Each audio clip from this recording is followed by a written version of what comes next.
Hello and नमस्कार दोस्तों। आज हम लोग बहुत क्रिस्प मैनर में ये बात करने वाले हैं कि अगर हम लोग मुख्य परीक्षा यूपीएससी सिविल सर्विसेज की मुख्य परीक्षा को तैयार करना चाहते हैं तो उसके बारे में हमारे पास क्या प्रभावी रणनीति होनी चाहिए। इस बात से कोई फर्क नहीं पड़ता है कि आप यूपीएससी के प्रीलिम्स को इस बार क्लियर कर रहे हैं नहीं कर रहे हैं। इस बार के प्रीलिम्स के पेपर को देखकर ये अंदेशा हम सभी को जरूर हो गया है, ये अंदाजा हो गया है बल्कि कि प्रीलिम्स को निकालने की कुंजी केवल प्रीलिम्स स्पेसिफिक मटेरियल को पढ़ना नहीं रही। अगर प्रीलिम्स क्लियर करना है तो निश्चित रूप से हम लोगों को मेंस की तैयारी, जैसा कि हम लोगों ने देखा पेपर में कि कॉम्प्रहेंसिव प्रिपरेशन की रिक्वायरमेंट है, यानी समग्रता में तैयारी करने की जरूरत है। तभी हम लोगों से प्रीलिम्स के पेपर भी इस तरीके के पेपर, जैसा कि 2026 के प्रीलिम्स में आया, अगर इस तरीके के पेपर हैं तो उनको सॉल्व करने के लिए, उनमें अच्छे मार्क्स गेन करने के लिए या स्कोर करने के लिए हम लोगों को आवश्यकता है कि हम लोग अपनी तैयारी को संपूर्णता में देखें। केवल प्रीलिम्स, केवल मेंस, अभी प्रीलिम्स बाद में मेंस, इस तरीके की रणनीतियां अब हम लोगों के लिए काम की नहीं दिखाई दे रही हैं। इस बार के पेपर को देखकर ऐसा अंदाजा लगता है। तो इस बात से कोई भी फर्क नहीं पड़ता है कि आप इस बार मेंस में अपीयर हो रहे हैं नहीं हो रहे हैं, कभी के लिए पढ़ रहे हैं, आगे के लिए पढ़ रहे हैं, जब के लिए भी पढ़ रहे हो, लेकिन जीएस पेपर 2 को प्रिपेयर करने की, इसको तैयार करने की एक विशेष रणनीति है और उस रणनीति पर हम लोग आज चर्चा करेंगे। तो आइए देखते हैं कि आखिर प्रश्न पत्र 2 के लिए क्या प्रभावी रणनीति हम लोगों के पास हो सकती है। देखिए, सबसे पहली बात तो मैं आपको ये बता दूं कि ये जो जीएस पेपर 2 है, मेंस का जीएस पेपर 2 है, इसको हम लोग केवल एक एग्जाम के रूप में देखते हैं या हम लोग केवल इसको जानकारी वाला पेपर समझते हैं, जानकारी या ज्ञान वाला पेपर हम लोग समझने की कोशिश करते हैं कि हम लोगों ने किताबें पढ़ ली, चीज़ें पढ़ ली, बहुत सारी चीज़ों को कर लिया, इन चीज़ों को पढ़ लिया और इससे हमारा ये जीएस पेपर 2 में हमारी एक अच्छी पकड़ बन जाएगी। तो ऐसा नहीं है। जीएस पेपर 2 एक ऐसा पेपर है जो कि ये निकालने की कोशिश करता है कि आपकी सोच कैसी है, आपकी सकारात्मकता कैसी है, आपके मस्तिष्क में विचारों का बैलेंस कैसा है, आप जो कुछ भी पढ़ते हैं उससे सीखते क्या है। तो ये केवल जानकारी या ज्ञान का प्रश्न पत्र नहीं है, जानकारी या ज्ञान का प्रश्न पत्र नहीं है, बल्कि अगर हम लोग देखें तो इस जानकारी या ज्ञान वाले प्रश्न पत्र में आकर हम लोगों को दिखाई देता है कि हम लोगों को अपना नजरिया इस पेपर के लिए बदलना पड़ेगा। ये अब तक का सबसे, इन चारों पेपर में अगर मैं आपको बात करूं तो सबसे ज्यादा मिसअंडरस्टूड पेपर है।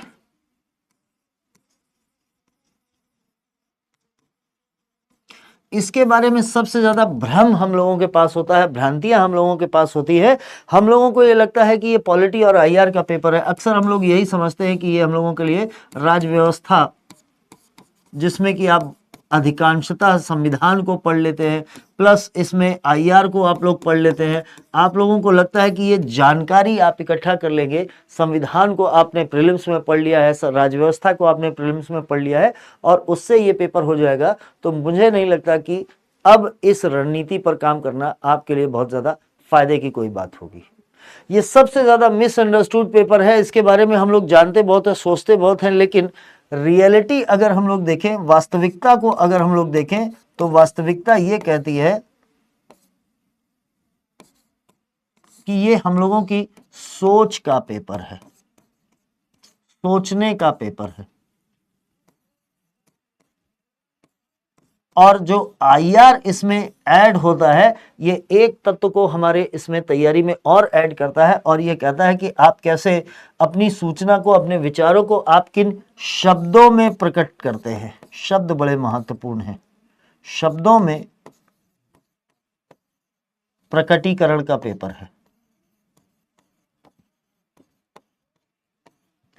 शब्दों में प्रकटीकरण का पेपर है कि आप कैसे चीजों को प्रेजेंट करते हैं, आप कैसे चीजों को लिखते हैं।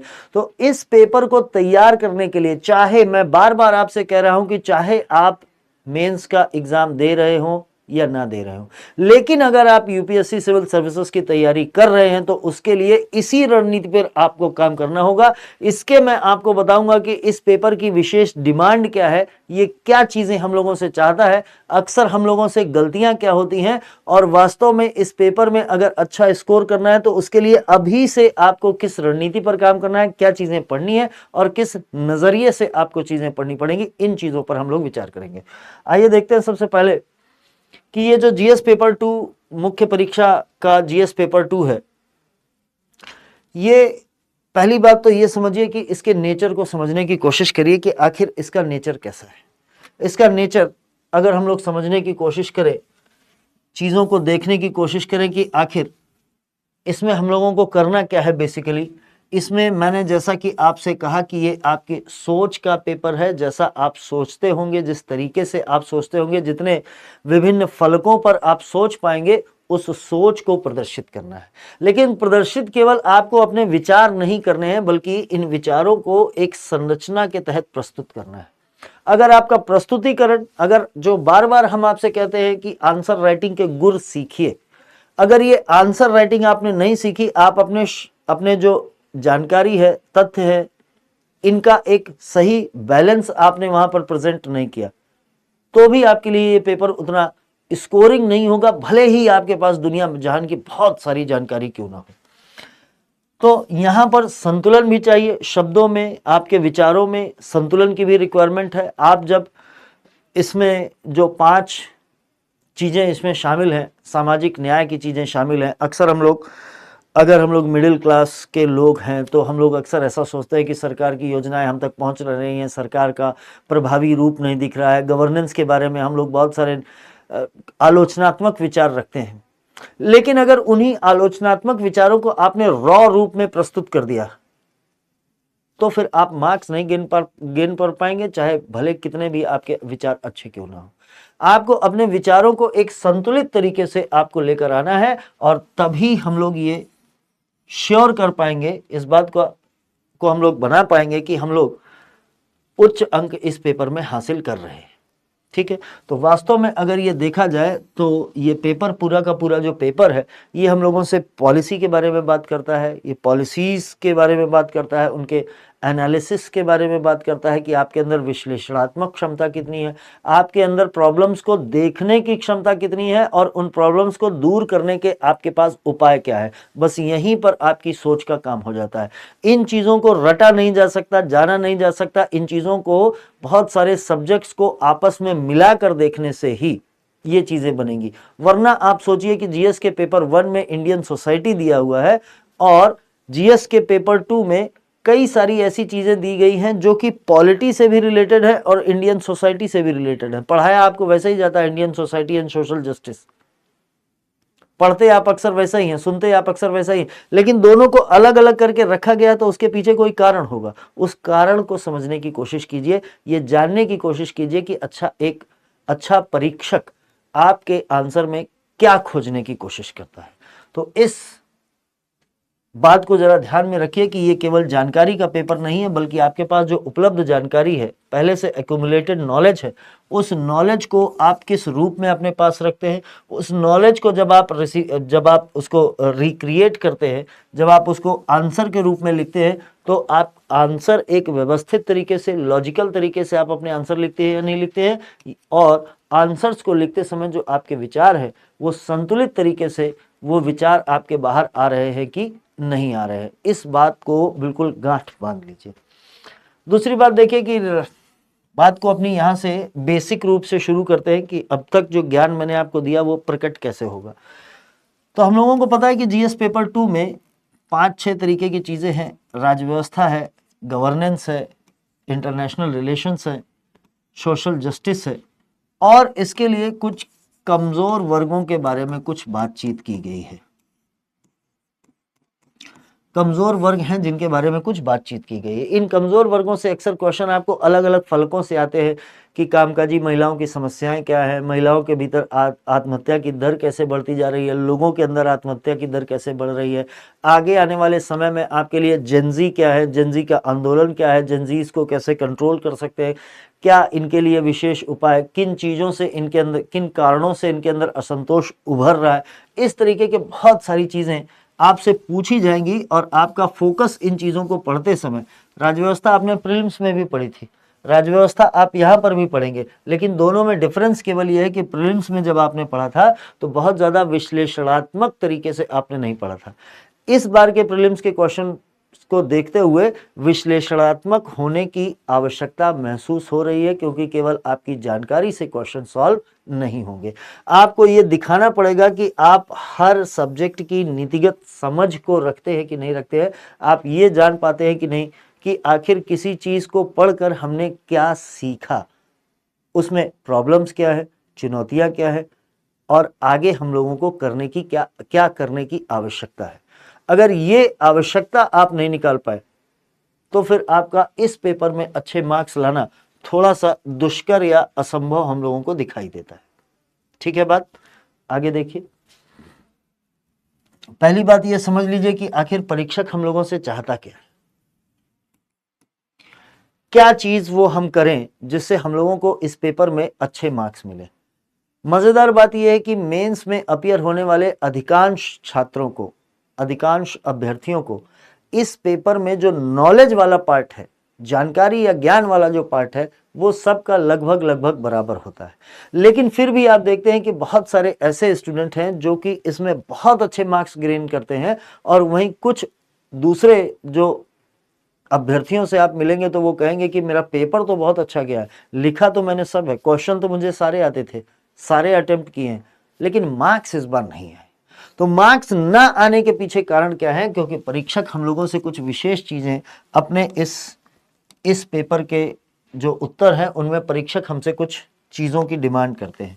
क्या डिमांड करते हैं? पहली बात तो ये डिमांड करते हैं कि हम लोगों का जो दृष्टिकोण है वो संतुलित होना चाहिए, यानी कि हम केवल एक नागरिक का नहीं, अभी तक हम लोग एक नागरिक के दृष्टिकोण से चीजों को केवल पढ़ते थे, लेकिन जब आप इस परीक्षा में अपीयर होते हैं तो केवल नागरिक के दृष्टिकोण को नहीं रखना है, बल्कि एक प्रशासक के रूप में अपने दृष्टिकोण को रखना है। और प्रशासक के रूप में जब आप दृष्टिकोण रखते हैं तो आपका फोकस प्रॉब्लम के आइडेंटिफिकेशन में नहीं, केवल समस्याओं को उजागर करने में नहीं, बल्कि समस्याओं को दूर करने का है, क्योंकि ये जिम्मेदारियां भी आप ही के पास आने वाली हैं। और इसी बात का परीक्षण ये पेपर आपसे करता है कि आप व्याप्त जो भी दिक्कतें हैं, समस्याएं हैं, उन समस्याओं का समाधान किस प्रकार करते हैं। तो ये मैंने आपसे कहा कि ये सोचने का पेपर है, सोचिए।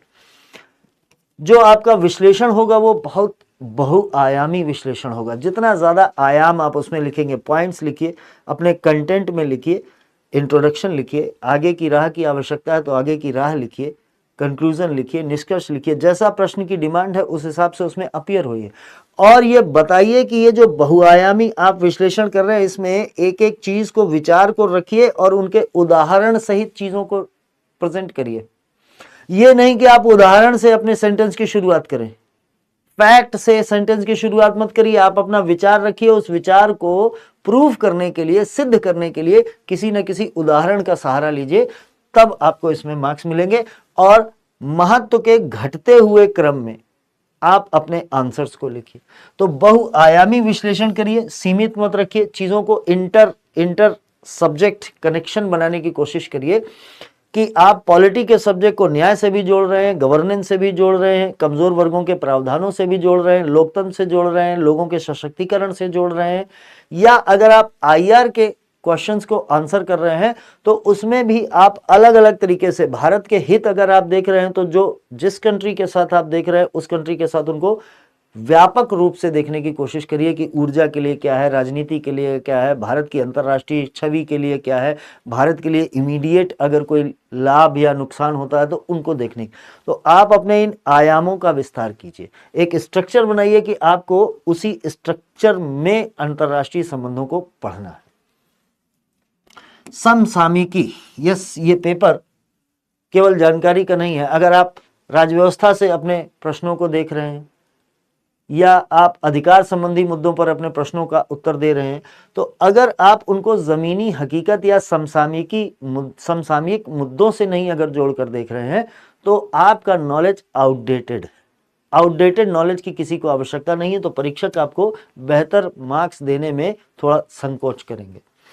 और चूंकि इस पेपर का सबसे बड़ा आधार ही यही है, संवैधानिक आधार ही है, चाहे आप राज्य व्यवस्था को देख लें, चाहे आप गवर्नेंस शासन को देख लीजिए, चाहे आप अधिकार संबंधी मुद्दों को देख लें, चाहे आप कमजोर वर्गों के प्रावधानों को देख लें, इन सब का जो एक बेसिक जुड़ाव है वो संविधान से उनका बेसिक एक जुड़ाव है। और संवैधानिक मूल्यों के आधार पर आपको इसको, चाहे सामाजिक न्याय भी तो संवैधानिक मूल्य ही है, अगर आप इसको नहीं ऐड कर रहे हैं तो निश्चित रूप से आप इसमें बेहतर मार्क्स की ओर लीड करते हुए दिखाई नहीं दे रहे हैं। तो इन बातों को विशेष ध्यान रखिए कि इस पेपर को पढ़ने के लिए हम लोगों के पास ये 4 ऑब्जेक्टिव हमारे पास होने चाहिए, ये रणनीति हमारे पास होनी चाहिए, तभी कोई परीक्षक आपको बेहतर मार्क्स इस पेपर में देने में थोड़ा उदारता आपके साथ दिखा सकता है।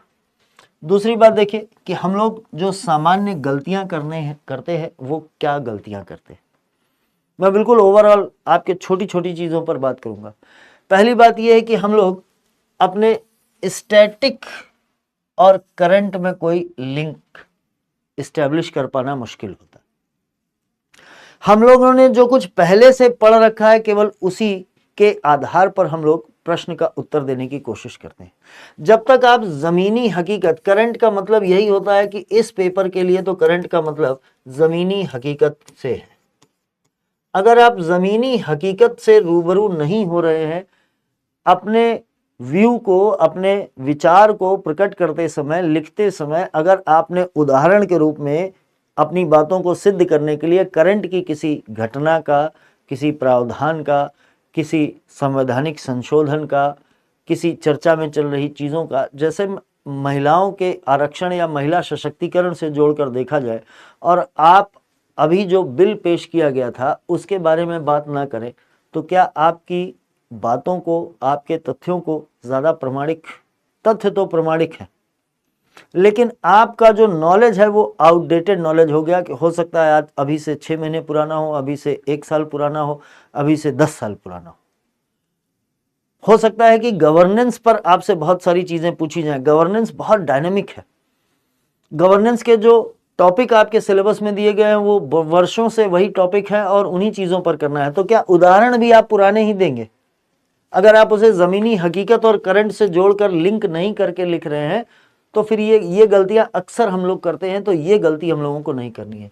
दूसरी बात यह है कि खराब संरचना, जब हम लोग अपने उत्तर देते हैं तो उत्तर में हम लोग ठीक उसी प्रकार से बिहेव करने की कोशिश करते हैं, उसी प्रकार से आंसर्स लिखते हैं जैसे कि वो हमारे विचार हमारे मस्तिष्क में आते रहते हैं।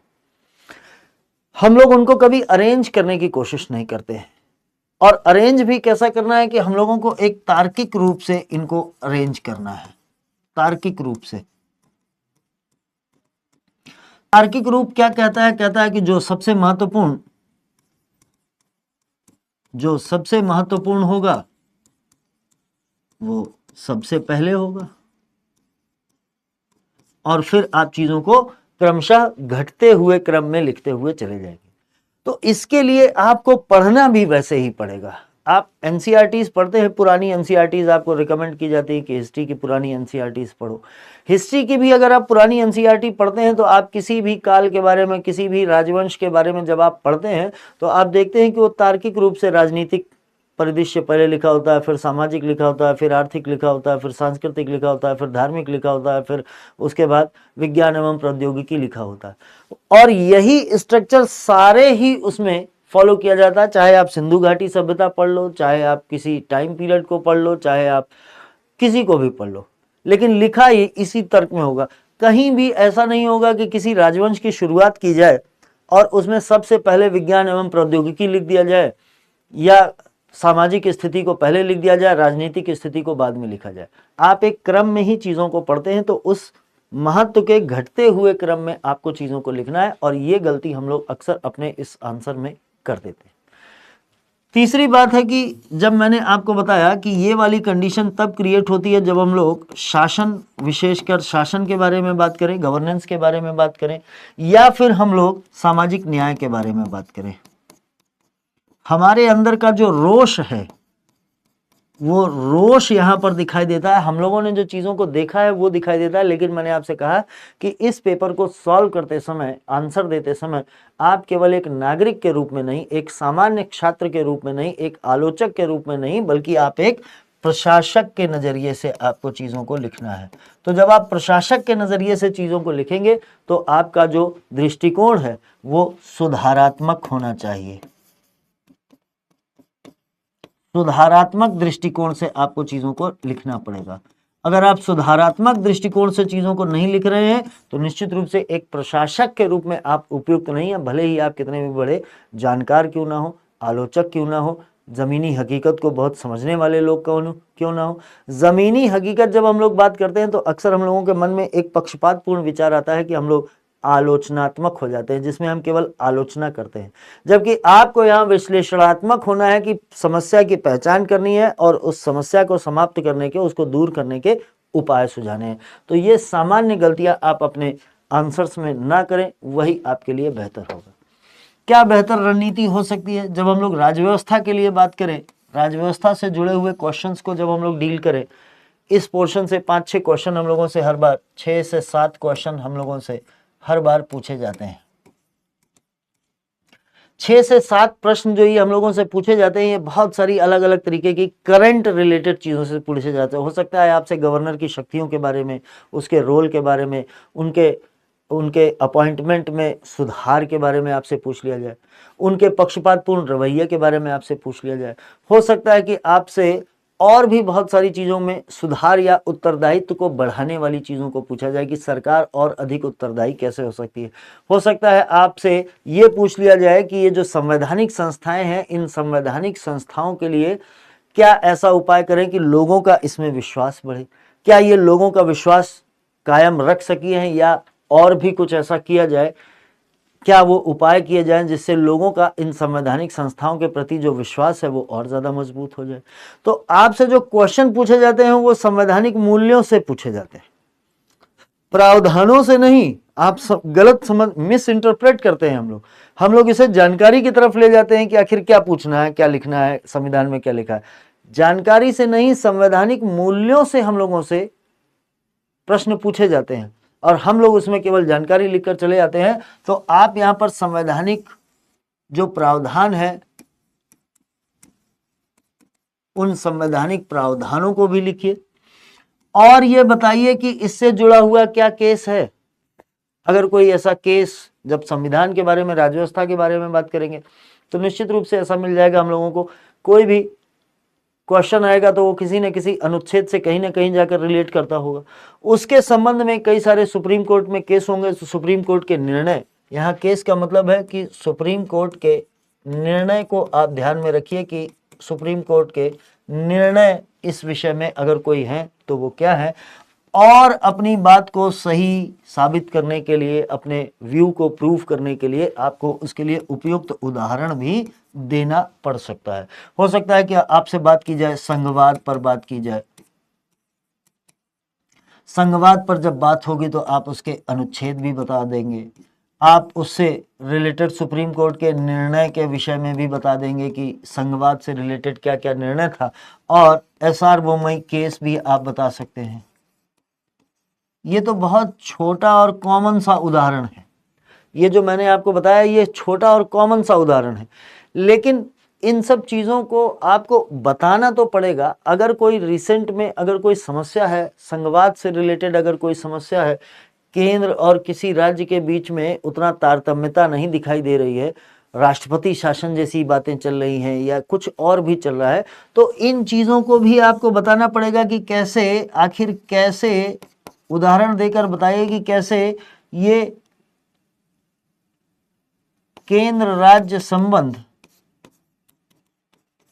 बेहतर कैसे बनाए जा सकते हैं, उनके भी आप उदाहरण दे सकते हैं। केवल पक्षपातपूर्ण तरीके से मत लिखिए।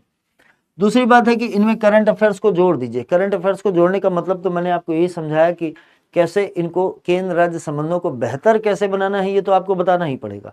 लेकिन उसमें भी अगर आपके पास कोई उदाहरण है तो उस उदाहरण को प्रस्तुत कीजिए। जब तक आप ये चीजों को, संविधान के प्रावधान को जब तक आज के उदाहरण से नहीं जोड़ोगे, तब तक आपका राज्य व्यवस्था के इस खंड में बेहतर मार्क्स करना, थोड़ा सा स्कोर करना बेहतर, थोड़ा सा चैलेंजिंग आपके लिए बना रहेगा। दूसरी बात अगर हम लोग करें कि गवर्नेंस पर, अगर हम लोग बात करें कि गवर्नेंस के लिए हम लोगों की क्या रणनीति होनी चाहिए, तो कॉमन गलती मैंने आपको बता दिया कि कॉमन मिस्टेक जो हम लोग करते हैं वो ये बता देते हैं कि सरकार के ये ई गवर्नेंस के प्रोग्राम ऐसे नहीं रहे, वैसे नहीं रहे। हम लोग यहाँ पर बहुत ज़्यादा जनरल क्वेश्चन लिखने की कोशिश करते हैं, जनरल क्वेश्चन, जनरल आंसर लिखने की कोशिश करते हैं। बहुत ज़्यादा आम आदमी का दृष्टिकोण प्रस्तुत होता है उससे। हम लोग स्पेसिफिक नहीं होते हैं। प्रॉब्लम का सॉल्यूशन और प्रॉब्लम के उदाहरण, इन पर हम लोग स्पेसिफिक नहीं होते हैं कि कौन सी प्रॉब्लम, क्या स्टेप लेना चाहिए इसको ठीक करने के लिए, और क्या उदाहरण हम लोग दे। वही पुराने उदाहरणों से, ई गवर्नेंस पर आप ले लूं तो वही केरला के उदाहरण लिए घूम रहे हैं, वही चीजें लिए आप घूम रहे हैं। आप ना उसमें मिशन कर्मयोगी को शामिल कर रहे हैं, ना उसमें ये जो मिशन 3 अभी चल रहे हैं, इन सब चीज़ों को शामिल करने की कोशिश हम लोग नहीं करते हैं, या फिर उस समय हम लोगों के दिमाग से ये चीज़ें निकल जाती हैं कि डिजिटल इंडिया का मिशन चल रहा है, चीज़ें चल रही हैं, ई गवर्नेंस कैसे बढ़ रहा है। इन सब नए उदाहरणों को हम इसमें शामिल करना अक्सर भूल जाते हैं। इन नए उदाहरणों का, जो आजकल ऑनलाइन अप्रूवल चल रहा है, क्विक चल रहा है, चीज़ें बड़ी अनुवादिनी ऐप चल रहा है, सरकार ये सब चीज़ें प्रोवाइड करा रही है, सरकार अपने वेबसाइट्स में आपको दिखा रही है, एडवर्टीजमेंट, न्यूज़पेपर में ये एडवर्टीजमेंट आ रहे हैं। हम लोग इन्हें राजनीतिक एडवर्टीजमेंट समझकर उनको किनारे कर दे रहे हैं।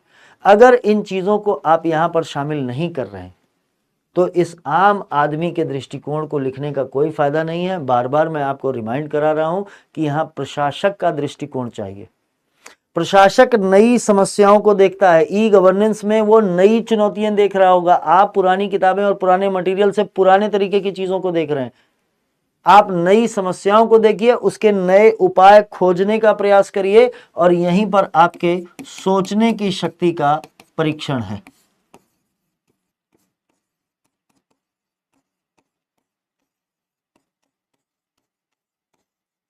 यही आपके सोचने की शक्ति का परीक्षण है कि आखिर आप नई जो प्रॉब्लम्स आ रही हैं, ई गवर्नेंस की प्रॉब्लम हो, चाहे वो नए तरीके के ये जो संगठन बन रहे हैं। अभी आपने देखा कि नोएडा में एक मजदूरों का आंदोलन हुआ। इस मजदूर आंदोलन ने क्या सबक दिया? क्या हम लोगों को ऐसा करना चाहिए कि आगे से इस तरीके की घटनाओं की पुनरावृत्ति ना हो? आपसे अगर ये क्वेश्चन पूछ लिया जाए तो आप इसके क्या जवाब देंगे? हम लोग वही घिसे पिटे जवाब कि मजदूरों का मेहनताना बढ़ाना चाहिए, उनके काम की दशाओं को ठीक कर देना चाहिए। लेकिन हम स्पेसिफिक नहीं होते हैं कि औद्योगिक, किस प्रकार के उद्योगों के, अलग अलग प्रकार के उद्योगों में लगे हुए मजदूरों की अलग अलग समस्याएं। इन समस्याओं के, औद्योगिक मजदूर जो इस तरीके के हैं, छोटे मजदूर जो कामगार हैं वो अलग तरीके के हैं। तो हम इन चीजों की तरफ अभी भी अपना, स्किल्ड लेबर एक अलग होती है, अनस्किल्ड लेबर एक अलग होती है, स्किल्ड में भी अलग अलग तरीके के लेबर काम करते हैं। तो इन चीजों को जब तक आप पिन पॉइंट नहीं करेंगे, उदाहरण नहीं डालेंगे, इनके लिए स्पेसिफिक चीजें नहीं लाकर देंगे, विशेष चीजें लाकर नहीं देंगे, तब तक यहाँ पर इस गवर्नेंस वाले पोर्शन में भी हम लोगों को बहुत अच्छे मार्क्स मिलने की संभावना नहीं दिखाई देती है। आपको यहाँ पर जब शासन के बारे में बात हो और एआरसी की रिपोर्ट पर अगर बात ना हो, आप पढ़ते तो बहुत हैं कि इनकी सारी 14 रिपोर्ट पढ़ लिया, ये कर लिया, वो कर लिया, ये पढ़ लिया, वो पढ़ लिया। इन एआरसी पर जब आपसे बात की जाती है तो आप मुख्यतः, सभी के बारे में मैं बात नहीं करता, लेकिन मुख्यतः हम लोगों के लिए प्रॉब्लम ये होती है कि एआरसी की रिपोर्ट को हम लोग अपने आंसर्स में इंक्लूड करना भूल जाते हैं। जानते तो हम बहुत हैं। अगर एआरसी पर हमसे क्वेश्चन पूछ लिया जाए तो हम लोग एआरसी में बता देंगे कि उसने पंचायतों के लिए क्या कहा था, उसने राज्यपालों के लिए क्या कहा था, उसने केंद्र राज्य संबंधों के लिए क्या कहा था, उसने नगर पालिकाओं के लिए क्या कहा था। उसने भ्रष्टाचार के लिए क्या कहा था, सब हम लोगों को पता है। लेकिन वो तब निकल कर आता है जब आप एआरसी की रिपोर्ट पर अगर आपसे कोई प्रश्न पूछ दिया है। अब एआरसी की रिपोर्ट पर आपसे कोई प्रश्न क्यों पूछेगा? एआरसी की रिपोर्ट के मूल्यों को समझकर इनकी भी समरी तैयार करिए। इनकी समरी जब तक आप तैयार नहीं करोगे, अपने हाथ से उसको अपने नोट्स में नहीं लिखोगे, तब तक आप इन सब चीज़ों को अपने आंसर्स में इंक्लूड नहीं कर पाओगे। तो सबसे ज़रूरी बात यह है कि एआरसी की रिपोर्ट का भी इंक्लूजन करिए, और रिसेंट के जो भी, करंट के जो भी उदाहरण आपके सामने दिखाई देते हैं, आपको लगता है कि इसमें फिट हो सकते हैं, चीज़ें हो सकती हैं। लोगों के सामने, शासन के सामने भी बहुत सारी मुसीबतें हैं, बहुत सारी जगहों पर यह शासन दिखाई देता है। आपसे यहाँ से क्वेश्चन पूछा जाता है कि स्मार्ट सिटी प्रोजेक्ट बताइए आपकी, वो आप उसको सफलता देखते हैं, असफलता देखते हैं, क्या करना चाहिए। हम लोग उसको उसी जगह पर अपने राजनीतिक विचारधारा, विचारों के अनुसार, पेपर में छप रहे क्रिटिसिज्म के अनुसार हम लोग अपने व्यू को प्रेजेंट करने की कोशिश करते हैं। इनमें सबसे बड़ी प्रॉब्लम यह है कि हम लोग एक आम आदमी के नज़रिए पे चले जाते हैं, और हम लोग यहाँ पर आलोचक ज़्यादा नज़र आते हैं और प्रशासक कम नज़र आते हैं। और आप इसी को अपनी, हम लोग इसी को अपनी सफलता समझते हैं कि हम लोगों ने बहुत सारे पॉइंट्स को, बहुत सारी समस्याओं को उजागर कर दिया, इससे सरकार को हेल्प मिलेगी इन चीज़ों, मेरा आंसर पढ़कर सरकार को हेल्प मिलेगी इन कमियों को दूर करने में। नहीं बाबा, ये कमियां भी आप ही को दूर करनी है, वरना आप सिविल सर्वेंट कैसे बन पाएंगे? आपकी जिम्मेदारी यही है, आपका परीक्षण ही इसी बात पर किया जा रहा है कि आप इनको कैसे देखते हैं। तो यहां पर संतुलन की बड़ी आवश्यकता बनती है, संतुलन की एक बड़ी आवश्यकता यहां पर नजर आती है। अगले खंड पर देखें कि अंतर्राष्ट्रीय संबंधों का जो ये खंड है, इसमें हम लोगों को क्या करना है। इस खंड को अगर आपको पढ़ना है तो बेसिकली तो पहली चीज तो ये है कि आपको मैप आधारित,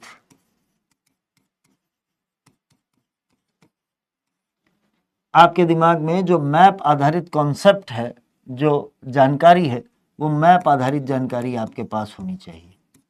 अगर आपने चीज़ों को केवल रटा है तो रटने से, केवल रटने मात्र से आप ना तो भारत के हित बता पाएंगे, ना भारत की चुनौतियां बता पाएंगे, ना किसी क्षेत्र विशेष के लिए, चाहे यूरोप के लिए पूछे, चाहे अफ्रीका के लिए पूछे, चाहे मध्य एशिया के लिए पूछे, चाहे लैटिन अमेरिका के लिए पूछे, दक्षिणी अमेरिका के लिए पूछे, ऑस्ट्रेलिया से पूछे, लेकिन बिना मैप के आधारित अगर आपके पास जानकारी नहीं है, कॉन्सेप्ट अगर आपके पास मैप पर बेस्ड नहीं है, मानचित्र पर आधारित अगर आपके पास चीजें नहीं है, तो निश्चित रूप से आपका जो आंसर होगा वो हैप्जार्ड मैनर में दिखाई देगा। कहीं से कुछ भी ले आया, कहीं से कुछ भी जोड़ दिया, कहीं से कुछ भी लगा दिया। यहां पर आपको अपने नॉलेज को बहुत क्रमवार तरीके से, आपको स्ट्रक्चर्ड तरीके से, संरचनात्मक तरीके से, संरचना के साथ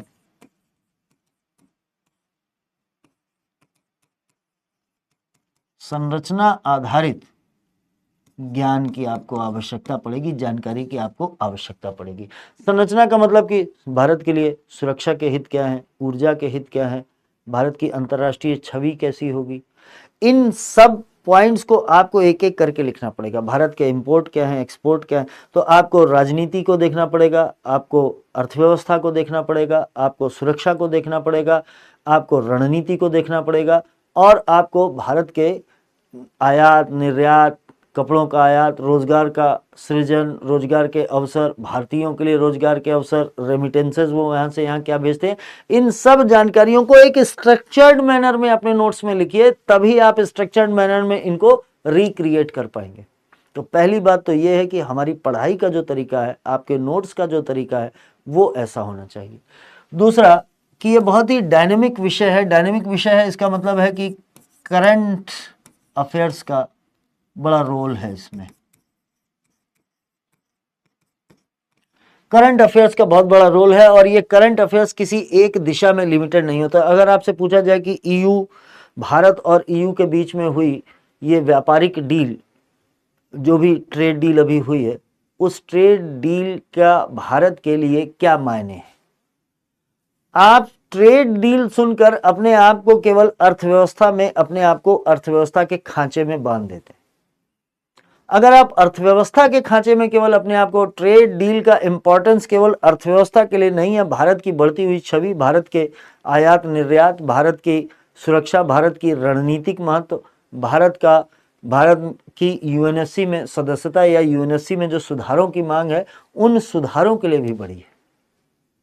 अगर हम ट्रेड डील से क्वेश्चन मायने अगर उसके पूछे जा रहे हैं और हम केवल आर्थिक चीजों के इर्द गिर्द अपने आंसर को ड्राफ्ट कर रहे हैं तो ये काम बहुत ज्यादा स्कोरिंग हम लोगों के लिए नहीं हो। दूसरी बात है कि यहां पर जो फोकस होता है अंतर्राष्ट्रीय संबंधों में, जो व्यू होता है, जो नजरिया होता है, वो नजरिया एक भारतीय होने के नाते, आप सोचिए कि आप इस एग्जाम को, इस पेपर को क्लियर करके आप भारत की विदेश सेवा में जाने वाले। जब आप विदेश सेवा में जाएंगे तो आपका सबसे पहला काम तो यह है कि भारत के हितों को सिक्योर किया जाए। तो आप एक स्ट्रक्चर्ड मैनर में, एक कंसाइज्ड मैनर में अपने आंसर को लिखेंगे जिसमें आप सबसे पहले भारत के हितों के बारे में बात करेंगे कि भारत के हित क्या है, भारत के हित क्या है, इन हितों की पूर्ति के संबंध में क्या चुनौतियां हैं, इन हितों की पूर्ति के संबंध में समक्ष क्या चुनौतियां हैं, और फिर बताइए कि इन चीजों का क्या समाधान किया जा सकता है। अगर ये तीनों चीजें आपके आंसर में ना दिखी, मैं बता रहा हूं कि आईआर से जब क्वेश्चन आते हैं तो वो इन तीनों चीजों की डिमांड करते हैं। ये तीनों चीजें हर कहीं, जब कहीं भी किसी क्षेत्र के बारे में पढ़ेंगे, किसी देश के बारे में पढ़ेंगे, किसी अन्य देश से भारत के संबंधों, द्विपक्षीय व्यापार पढ़े, चाहे द्विपक्षीय संबंध पढ़े या क्षेत्रीय संरचनाओं को आप पढ़ रहे हैं, क्षेत्रीय संगठनों को आप पढ़ रहे हैं, कुछ भी आप पढ़ेंगे, लेकिन आपके पढ़ने की चीज़ों का और लिखने की चीज़ों का क्रम यही होना चाहिए कि आपको भारत के हितों के बारे में, अलग अलग प्रकार के हित होने चाहिए। राजनीतिक हित क्या हो सकते हैं, आर्थिक हित क्या हो सकते हैं, सैन्य हित क्या हो सकते हैं, रक्षा हित क्या हो सकते हैं, ऊर्जा हित क्या हो सकते हैं, इनको एक स्ट्रक्चर्ड मैनर में आपको लिखना पड़ेगा और तभी आपको इस अंतरराष्ट्रीय संबंधों के इस खंड में आपको बेहतर मार्क्स हासिल होंगे। बात करते हैं सामाजिक कल्याण के विषय में। बात बहुत छोटी सी है। सामाजिक कल्याण के विषय में हम लोगों को दिखाई देता है कि बहुत सारे सरकारी प्रयास चल रहे हैं, सरकारी प्रयास बहुत सारे हैं, सरकार की बहुत सारी योजनाएं हैं और इन योजनाओं के जो एक्सपेक्टेड आउटकम हम लोगों को नहीं मिल रहे हैं, यानी कि जो हम लोगों ने अपेक्षित परिणाम हम हासिल नहीं कर पा रहे हैं, अपेक्षित परिणाम हासिल नहीं हो पा रहे हैं। इन अपेक्षित परिणामों को के बीच में और इसकी जो जमीनी हकीकत है, यही सबसे बड़ा गैप है। अपेक्षित परिणाम तो हम लोगों ने बहुत सारे सोच रखे हैं कि हम लोगों को ये करना चाहिए, वो करना चाहिए, वृद्धों के लिए ये करना चाहिए, दिव्यांग जनों के लिए ये करना चाहिए, महिलाओं के सशक्तिकरण के लिए क्या करना चाहिए, बीमार लोगों के लिए क्या करना चाहिए, भारत को अपनी स्वास्थ्य संरचनाओं में सुधार किस प्रकार करना चाहिए, लैंगिक समानता लाने के लिए क्या करना चाहिए, या बच्चों को हम एक बेहतर वातावरण उनके लिए दे पाएँ, चाहे वो पोषण से संबंधित हो, चाहे वो पढ़ाई से संबंधित हो। न्यू एजुकेशन पॉलिसी भी इसमें शामिल हो सकती है, या जो एडोलेसेंट गर्ल्स हैं उनकी देखभाल के लिए, उनके मस्तिष्क के लिए बेटी बचाओ बेटी पढ़ाओ, ये बहुत कुछ हम लोगों को दिखाई देता है, ये बहुत कुछ हम लोगों को दिखाई देता है। लेकिन क्या वास्तव में क्या प्रॉब्लम्स हैं, वो प्रॉब्लम्स तो हम लोगों को पता होती हैं, और प्रॉब्लम, बहुत सी प्रॉब्लम ऐसी हैं जो नई प्रॉब्लम्स हैं, और बहुत सी, ज़्यादातर प्रॉब्लम्स क्या हैं जो पहले से चली आ रही प्रॉब्लम्स हैं, वो है। हम लोग जब आंसर लिखते हैं तो पहले से जो चली आ रही प्रॉब्लम्स हैं उन पर हम लोगों का पूरा फोकस होता है। आपके आंसर का जो अधिकतम भाग होता है वो उन्हीं पर केंद्रित होता है जो पहले से चली आ रही प्रॉब्लम्स हैं। आप लिखते हैं लड़कियों के साथ भेदभाव हो रहा है, उनको पढ़ाई में, उनको परिवार में समानता का ट्रीटमेंट नहीं मिल रहा है, उनके लिए बहुत ज़्यादा योजनाएं नहीं हैं, महिलाओं की सुरक्षा के लिए, कार्यस्थल पर उनकी सुरक्षा के लिए चिंताएं हैं, आम जगह पर उनकी सुरक्षा के प्रति बहुत सारी चिंताएं और घटनाएं हम लोगों को देखने को, तो हम लोगों के मन में रोष बहुत होता है। वो रोष और पुरानी जो प्रॉब्लम्स हैं, उन्हीं पुरानी प्रॉब्लम्स को हम लोग लिखकर उनको विस्तार दे देते हैं, जबकि नई जो चीजें हैं, जमीनी हकीकत है, वास्तविकता में जो चीजें हैं, अभी जो नए सुरक्षा के प्रति जो चिंताएं हैं, उन चिंताओं को हम लोग लिखना भूल जाते हैं। यहीं पर हम लोगों के आंसर को संतुलन की आवश्यकता होती है। और ये संतुलन किसके बीच बनाना है? इनको, इस संतुलन को बनाना है कि जो पूर्व से चली आ रही समस्याएं हैं, इन समस्याओं को जोड़ना है, लिंक करना है नई समस्याओं से, नई चिंताओं से। और तब आप कुछ आज के काम के लिए, जब तक आप नई चिंताओं को, नई समस्याओं को, नए प्रकार की समस्याओं को, नए प्रकार के लोगों के ग्रुप्स जो हैं, चाहे मैं कामकाजी महिला, क्या है, महिलाओं की समस्याएं अलग हैं, कामकाजी महिलाओं की समस्याएं अलग है, दोनों के बीच में बड़ा डिफरेंस है। कामकाजी महिलाओं के समक्ष जब क्वेश्चन हम लोगों से पूछा जाता है तो भी हम लोग यही लिखते हैं कि परिवार का फोकस हमारा वही होता है कि पितृसत्तात्मक हम लोगों का दृष्टिकोण है, परिवार में उनके ऊपर दबाव होता है, बहुत सारे घरेलू काम उन लोगों को करने पड़ते हैं, उनके कार्य का उतना प्रतिफल नहीं मिलता है, उनको उतना श्रेय नहीं दिया जाता है। ये सब बहुत समय से चला आ रहा है, कोई आज से नहीं चला रहा है, गार्गी घोषा अपाला के समय से चला आ रहा है। आप इन्हीं चीजों पर बेस्ड अगर आंसर लिख रहे हैं तो फिर आप समझ लीजिए कि आप इतिहास को दोहरा रहे हैं। आप नए छात्र, जागरूक छात्र के रूप में अपने आप को प्रस्तुत नहीं कर पा रहे। कामकाजी महिलाओं के बारे में जब पूछा जाए तब आप उसमें कार्यस्थल पर जो शोषण है या उस जैसी जो घटनाएं होती हैं उनके बारे में लिखिए, आने जाने की समस्याओं के बारे में लिखिए, आवागमन की समस्याओं के बारे में लिखिए। आप उनको नई टेक्नोलॉजी के तहत, टेक्नोलॉजी की वजह से जो चुनौतियां उनके सामने प्रस्तुत हो रही हैं उसके बारे में लिखिए। टेक्नोलॉजी भी क्या जेंडर स्पेसिफिक है या सभी का उसमें योगदान है, उसके बारे में लिखिए। सरकार के द्वारा किए जा रहे बहुत सारे प्रयासों के बारे में लिखिए। हम लोग देख रहे हैं कि महिलाओं का सशक्तिकरण केवल हम लोग कानूनी रूप से तो बहुत कुछ कर रहे हैं, कानून से ऐसा, कानून से वैसा, सब कुछ समानता लाने की कोशिश कर रहे हैं, लेकिन क्या स्वास्थ्य के दृष्टिकोण से भी वो समस्याएं हम लोगों के सामने, वो समानताएं हम लोगों को दिखाई दे रही? स्वास्थ्य संबंधी जो महिलाओं की नई तरीके की चिंताएं हैं, नए लोगों में जो और नए तरीके के ट्रेंड उभर रहे हैं, जो उनकी नए तरीके की मानसिकताएं हो रही हैं, उनसे जो विकार हो रहे हैं, मोबाइल फोन हो, चाहे वो या फिर स्क्रीन टाइम या कुछ इस तरीके की जो चीजें हैं, महिलाओं के प्रति ये जो नए तरीके के क्राइम्स हो रहे हैं, महिलाओं को अक्सर अपनी इज्जत से डर होता है, लेकिन वो इज्जत से जो डर है, उस डर को क्या हम नए प्रकार के जो खतरे उत्पन्न हुए हैं इस टेक्नोलॉजी के माध्यम से, डीप फेक के माध्यम से, वीडियोस को जारी करने के माध्यम से, सोशल मीडिया के माध्यम से, क्या इन चिंताओं को हमने उसमें शामिल किया है? अगर इन चीजों को हम लोग उसमें शामिल नहीं कर रहे हैं तो भी हमारा आंसर क्या है? संपूर्ण नहीं है, बल्कि ओल्ड फैशन्ड है, पुराने कंटेंट से जुड़ा हुआ है।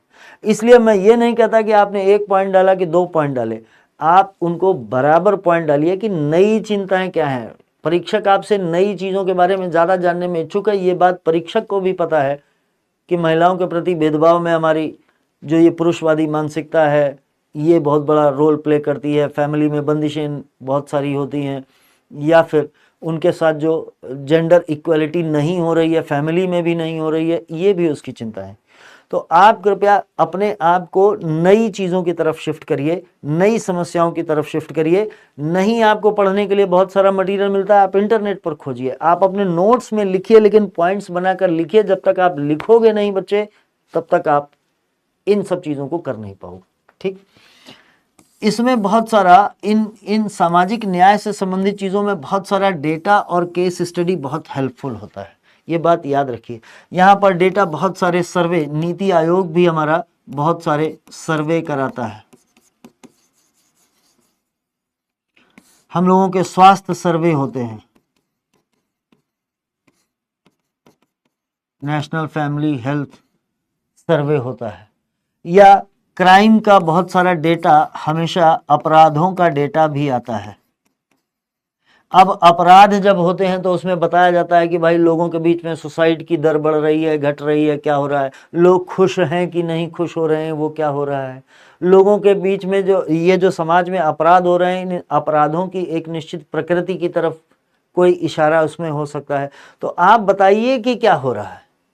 दिव्यांगजनों के साथ जो भेदभाव हो रहा है, उस भेदभाव को दूर करने के लिए हम लोगों ने बहुत सारे कानून बना रखे हैं, कानूनी रूप से उनको समानता दे रखी, लेकिन क्या वो जमीनी हकीकत बन रहे हैं? और अगर जमीनी हकीकत नहीं बन रहे हैं तो उसमें समस्याएं क्या हैं और उन समस्याओं के उपाय क्या है।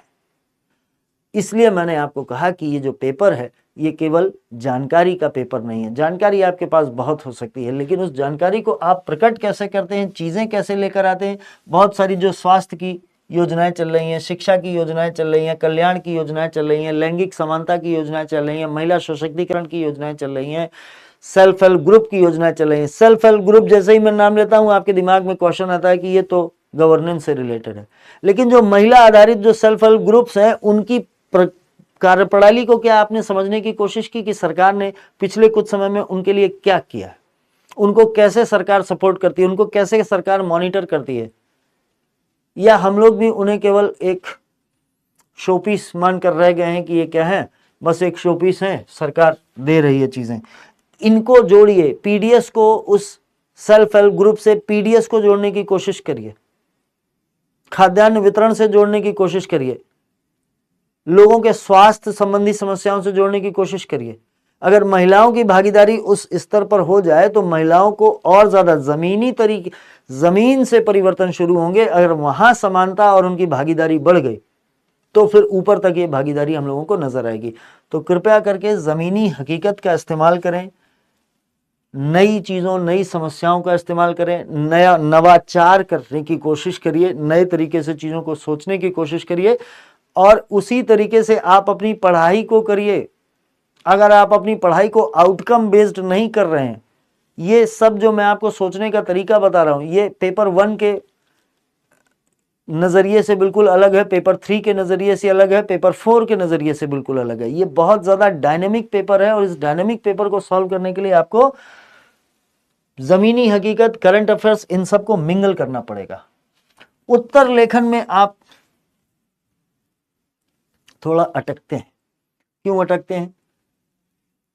क्योंकि हम लोग ये डिसाइड नहीं कर पाते हैं कि हम लोगों को उत्तर लेखन में करना क्या है।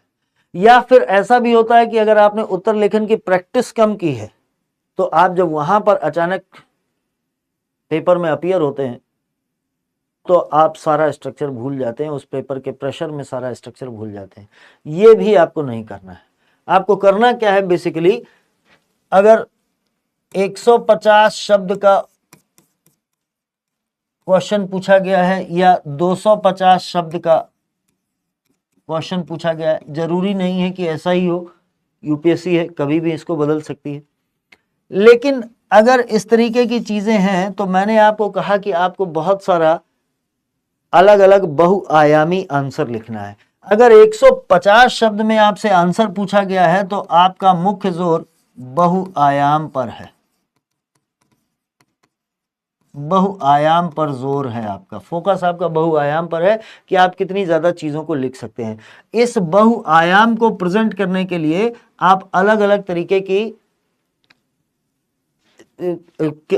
तरीके के उपकरणों का सहारा ले सकते हैं। आप यहां पर कोई चार्ट बना सकते हैं, आप यहां पर कोई माइंड मैप बना सकते हैं,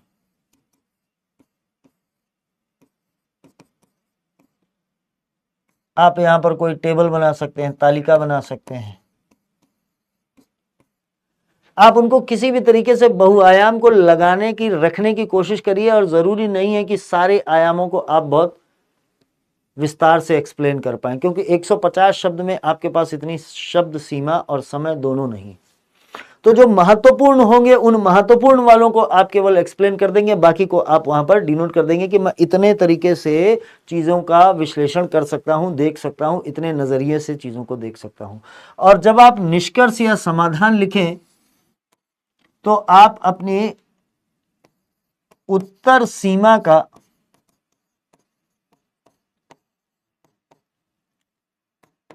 15% से लेकर 20% तक आपके पास शब्द आप इस्तेमाल करने की इजाजत है। आपके पास इतना ही आपके पास स्कोप भी है। अगर 150 शब्द का क्वेश्चन आपसे पूछा गया है तो आप डायरेक्ट अपने क्वेश्चन के इस मुख्य भाग पर आयामों पर आ सकते हैं। जरूरी नहीं है, आवश्यक नहीं है कि आप इंट्रोडक्शन लिखिए ही लिखिए। ये हर बार हर क्वेश्चन में आवश्यक नहीं है, क्योंकि आपके पास उतनी शब्द सीमा नहीं है। लेकिन अगर मैं आपसे बात करूं कि आप 250 शब्द के किसी प्रश्न का उत्तर दे रहे हैं, तो यहां पर भी आप 15 से 20% तक शब्द सीमा का इस्तेमाल आप अपने उत्तर के परिचय में दे सकते हैं। उत्तर के परिचय में आप देंगे क्या, आप लिखते क्या है उत्तर के परिचय में? उत्तर के परिचय में आपको लिखना यही है कि आपको यह दर्शाना है कि इस पर्टिकुलर क्वेश्चन के का आपके मन में क्या इंप्रेशन है। आप इस परिचय में अपने प्रश्न की समझ को दिखाते हैं। प्रश्न की समझ दिखाई देती है आपसे कि आप प्रश्न को कितना समझ रहे हैं, प्रश्न को आप कितने व्यापक रूप से समझ रहे हैं। ये केवल आपको इसमें आपका जो कुछ भी उत्तर आप लिखेंगे वो उसी के आधार पर लिखेंगे जो आपने प्रश्न को जैसा समझा। तो प्रश्न को आप कैसा समझते हैं, यही आपके इस इंट्रोडक्शन वाले पार्ट में या परिचय वाले पार्ट में आपके दिखाई दे जाता है। अगर यहीं पर मैं बात करूं कि इसमें आपको कंटेंट क्या लिखना है, तो कंटेंट तो सेम ऐसा ही वाला, यही वाला यहां फॉरवर्ड हो जाएगा। आप चार्ट लिख सकते हैं, पॉइंट फॉर्मेट में लिख सकते हैं, माइंड मैप बना सकते हैं, तालिका बना सकते हैं, कोई स्ट्रक्चर बना सकते हैं, कोई मैप बना सकते हैं। अगर आईआर का क्वेश्चन है तो अगर आप मैप बना सकते हैं, मैप से कोई लिंक कर सकते हैं, आसपास भारत के आसपास का कहीं पर है और आप उसे मैप से लिंक कर दें तो ये बहुत अच्छी बात होगी। तो उसका प्रेजेंटेशन का आप ध्यान रखें। और निष्कर्ष में यहाँ पर भी वही है कि निष्कर्ष हमेशा कैसा होना चाहिए, इतने शब्दों में तो आप लिखेंगे लेकिन ये निष्कर्ष हमेशा सुधारात्मक दृष्टिकोण से होना चाहिए,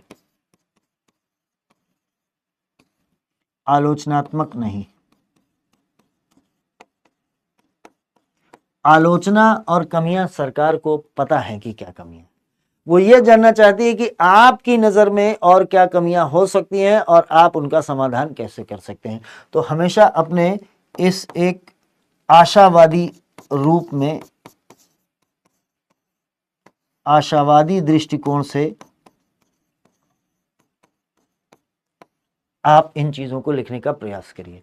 उत्तर लेखन का ये बेसिक सी बात मैंने आपको बताई है, आज मैंने आपको ये बेसिक सी बात बताई है, लेकिन आने वाले जो समय है, आने वाले जो वीडियोस हैं, उन वीडियोस में आपको कुछ कंटेंट और उसके प्रश्नों को उत्तर लिखकर आपको मैं दिखाऊंगा कि आखिर कैसे किसी प्रश्न का उत्तर लिखा जाता है।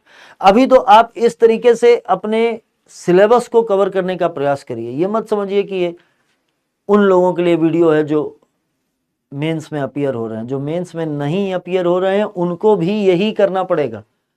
जब तक आप इस दृष्टिकोण को नहीं बदलेंगे तब तक आपके लिए ये जो पेपर है ये हमेशा छूटा रहेगा। आज का गोल्डन फार्मूला मैंने आपको बता ही दिया कि गोल्डन फार्मूला क्या है, कि उत्तर लेखन का गोल्डन फार्मूला ये है कि आप अपने प्रश्न की समझ को दिखाइए, प्रश्न की समझ को दिखाते हुए असली मुद्दे पर आइए, उसके बाद थोड़ा विश्लेषण कीजिए, समस्या को दिखाइए कि समस्या क्या है,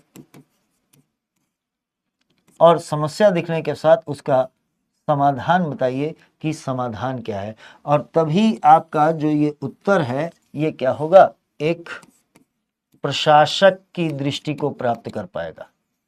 प्रशासक की दृष्टि को लाना यहाँ पर जरूरी है, आवश्यक है। तो प्रशासक की दृष्टि से अगर आपको चीज़ों को लिखना है तो आज की ये जो मैंने आपको रणनीति बताई है कि आपको अपने पेपर 2 को प्रिपेयर कैसे करना है, चाहे आप अभी से प्रीलिम्स की तैयारी कर रहे हो, चाहे आपने अभी तैयारी करना शुरू क्यों ना किया हो, लेकिन आपको इस पेपर को पढ़ना कैसे है ये मैंने आपको बता दिया। और ये भी बता दिया कि जब तक आप इस नज़रिए से चीज़ों को नहीं कवर करने की कोशिश करेंगे, इस तरीके से अपने शब्दों में सुधार लाने की कोशिश नहीं करेंगे, न्यूज़पेपर नहीं पढ़ेंगे तो नए शब्दों से आपका जो तारुफ है वो तारुफ या इंट्रोडक्शन आपका नहीं हो पाएगा।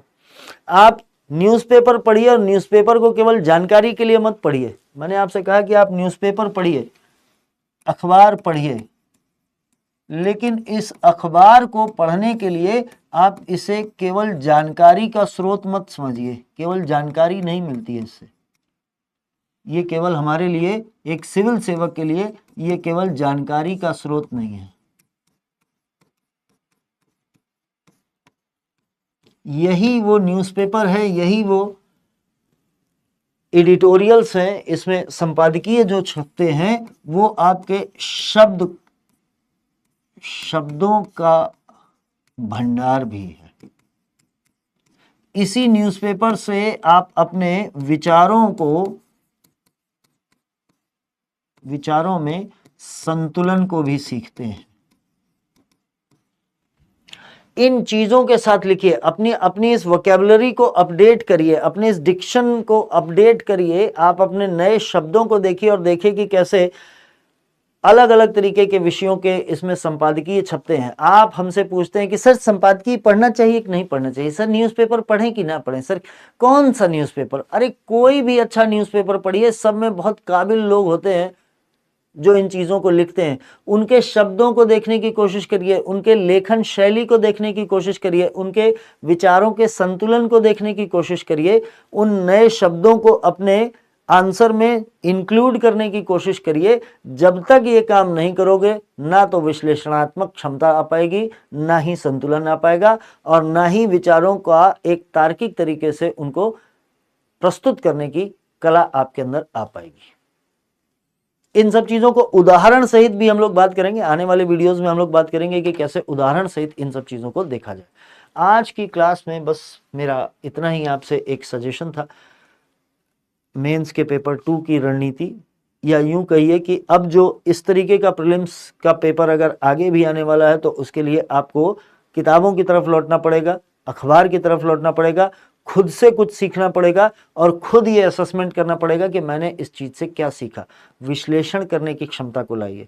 विश्लेषणात्मक क्षमता जब तक नहीं आएगी तब तक हम लोगों के लिए मेंस तो छोड़िए, अब प्रीलिम्स का रास्ता भी हम लोगों को थोड़ा कठिन दिखाई देता है। आज के इस वीडियो में बस इतना ही। अगले वीडियो में फिर बात करेंगे पेपर 2 के कुछ कंटेंट और प्रश्नों के उत्तर के साथ। Happy learning. Thank you.